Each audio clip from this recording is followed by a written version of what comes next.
Although I wanted to spend all summer in the other world, Hieronymus couldn't keep traveling back and forth, and I didn't want to fall asleep without him beside me. Besides, there were summer classes to attend, and I wanted to practice trying to strengthen myself on the magical ties that I could connect to here, so I didn't have to be so dependent on the other world for refueling myself. Fortunately, the summer passed pretty uneventfully, but then again, that was probably my own doing. I left the room every now and then for food and class, but I never ventured out for long. If anything, there wasn't a whole lot left for me to do. Virginia and Donald had gone home for the summer, just leaving me and Ellen on campus, and Ellen was decidedly not speaking to me after Hieronymus and her had traded words over what had happened with Musette. She wasn't happy that I told him the truth, and even though he had seen Musette himself, she still insisted that I should have made up some sort of a fib instead of telling him what really happened. For some reason, she felt sure that Hieronymus was going to go into the other world and find a way to kill Musette for good. It took me at least a solid week to remind her that Hieronymus didn't really care that much, and although she seemed to believe me, she still didn't want to talk to me anymore. As much as I hated to admit it, Hieronymus was pretty pleased that Ellen and I were on the outs. I wasn't, because I had no one to talk to, but Hieronymus felt that Ellen's ideals were starting to border on worrisome, especially considering she didn't seem to acknowledge how risky the whole business was. I honestly wasn't sure what to say to either of them in order to make the situation better, and so I just let it go. Hieronymus and I seemed on better terms, and I was grateful for that. He looked at Ellen's memories to see the full extent of what had happened with Musette, and he was at least pleased to see that I had at least tried to be a voice of reason, but that didn't mean he was happy about me going along with it, or that Ellen seemed set on going to live in the other world as soon as she possibly could. I wasn't sure what she thought she would find there, and I wanted to support her as a friend, but Hieronymus was my husband first, and I knew he was only looking out for me. I didn't want to do anything to incite his wrath again. And it seemed that I wasn't going to do anything. I spent my summer doing an independent study with Professor Van Braun on studying green and white magic, and always returned to Hieronymus right after. If he was concerned with my lack of a social life, he made no mention of it. I always acted extra happy to see him when he returned from summer classes, even on days when he was frustrated and stressed and just gave me the brush off. I tried my best not to take it personally, and although he would never say anything, I think Hieronymus was glad that I was staying quiet and not inciting any trouble. Even though we got a few stress-free months, it seemed, however, that drama was intent to follow me. The week before school started up again, Ellen used white magic to tell me that she wanted to meet me in the gym after sports club. I figured it was probably about a sports club issue since Virginia wasn't there to resolve them, but that didn't mean I didn't let Hieronymus know. "Hey, Hieronymus," I say, leaning forward from the end of our bed. Hieronymus had been working from his desk instead of his office more and more since summer started, and I figured it was extra incentive for me to stay in line. Either that, or he really was just that concerned about me. I had been more or less okay since we left the other world, but I guess he was worried that I might slip back into my bad habits when he had his back turned. "Ellen wants me to stay late after sports club tonight." What about?" "I'm not sure," I say with a shrug.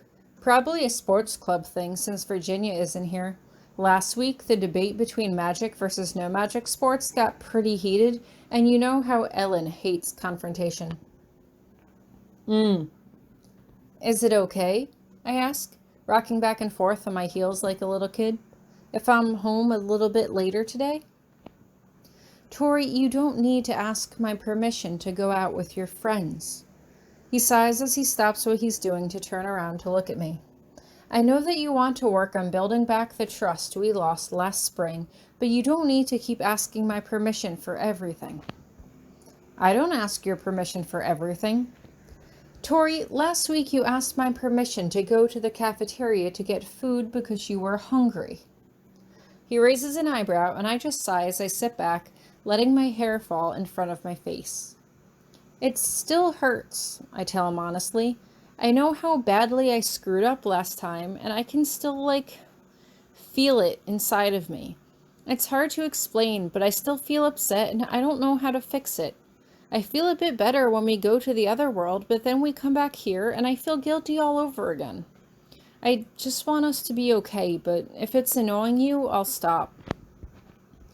I know you still feel remorse for what you've done, Hieronymous admits, but I do feel that I share some blame for your misadventures.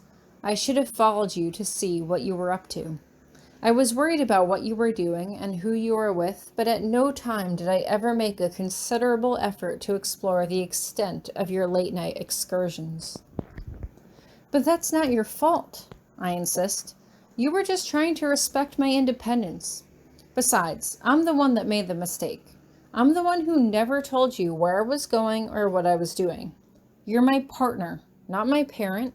It's not your job to look out for me all the time and make sure I'm not getting into any trouble. I just wish I had told you the truth sooner. I just wish I hadn't let you down. I just wish I knew what to do to fix things between us now. Hieronymous just shakes his head. I'm sure in time we'll come to a happy medium. Okay. I hop off the bed as I walk over and kiss him. See you tonight? See you tonight.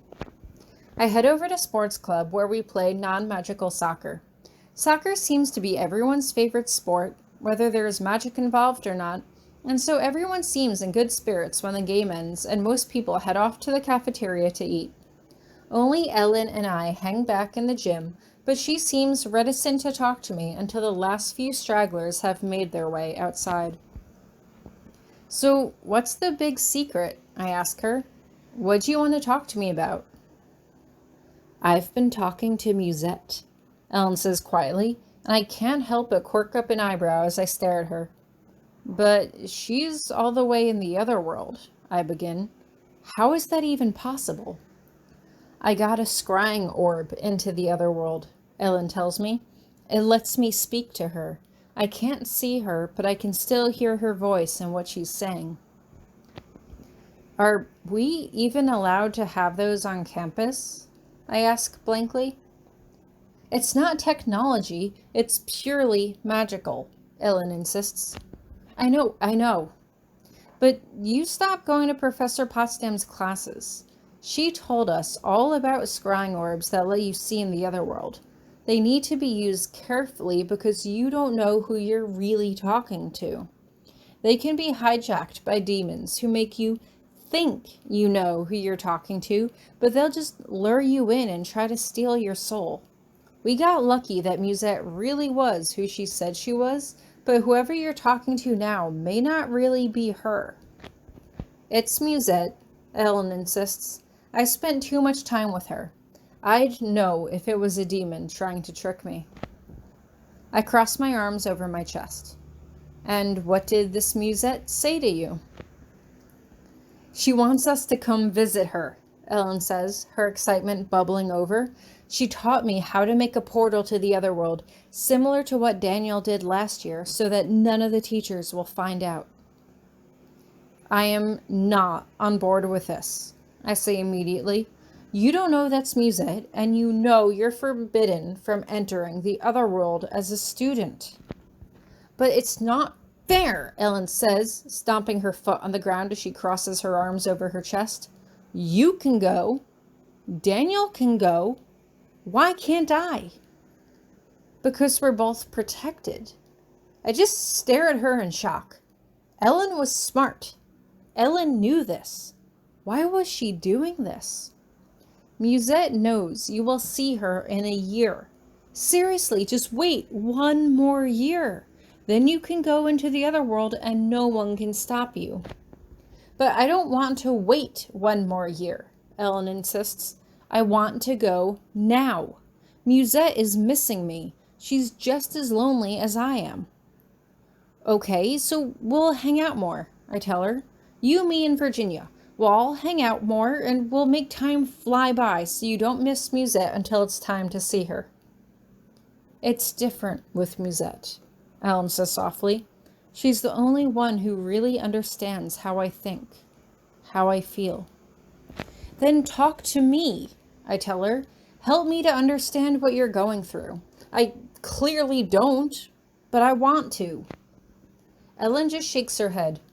Come with me. I'm going to open up the portal, and then you can see for yourself that I am really talking to Musette. You helped me before. Help me now. I take a step back away from her as I grab the stone around my neck. No, and I'm sorry, Ellen. I'm really sorry, but I need to tell Hieronymous what you're doing. I can't just... Suddenly, Ellen casts a spell on me that I wasn't expecting, and I feel myself being hurled backward. I feel my head strike against the corner of one of the bleachers as I slump to the floor. My vision is swimming in front of my eyes, but I can just make out the sound of Ellen chanting something as I see a portal start to open up in front of her.